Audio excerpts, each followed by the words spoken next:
కేంద్ర ప్రభుత్వంతో పోరాటానికి రాజీ పడబోమని తమిళనాడు సీఎం స్టాలిన్ సంకేతాలిచ్చారు. కేంద్రం ప్రవేశపెట్టిన జాతీయ విద్యా విధానానికి పోటీగా తమ రాష్ట్రంలో కొత్త పాలసీ అమలు చేయనున్నట్టు ప్రకటించారు. ఇప్పటికే కేంద్ర ప్రభుత్వానికి తమిళనాడు సర్కారుకు మధ్య హిందీ భాషపై వివాదం కొనసాగుతోంది. ఈ పరిస్థితుల్లో స్టాలిన్ తీసుకున్న నిర్ణయం సంచలనంగా మారింది. తమ ప్రజల కోసం సొంతంగా రాష్ట్ర విద్యా విధానం అమలు చేస్తున్నట్లు స్టాలిన్ ప్రకటించారు. చెన్నైలోని అన్నా సెంటినరీ లైబ్రరీ ఆడిటోరియంలో శుక్రవారం జరిగిన కార్యక్రమంలో స్టాలిన్ ఈ రాష్ట్ర విద్యా విధానాన్ని ఆవిష్కరించారు. కేంద్రం చెబుతోన్న త్రిభాషా సూత్రాన్ని తోసిపుచ్చుతూ ద్విభాషా అజెండాతో దీన్ని రూపొందించారు.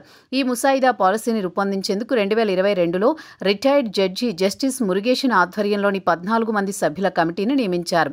ఈ కమిటీ గత ఏడాది తమ ప్రతిపాదనలను సీఎం స్టాలిన్కు అందజేశారు. కమిటీ సూచనల మేరకు నూతన విద్యా విధానాన్ని ప్రవేశపెడుతున్నట్టు సీఎం స్టాలిన్ శుక్రవారం ప్రకటించారు.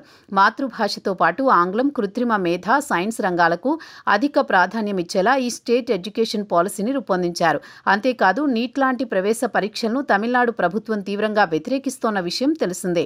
ఈ క్రమంలోనే కొత్త విద్యా విధానంతో ప్రవేశ పరీక్షకు బదులుగా మార్కుల ఆధారంగా ప్రవేశాలివ్వాలని నిర్ణయించారు. 11, 12వ తరగతుల మార్కుల ఆధారంగా ఆర్ట్స్, సైన్స్ వంటి కోర్సుల్లో యూజీ ప్రవేశాలు కల్పించేలా కొత్త పాలసీ ప్రతిపాదనలు చేశారు.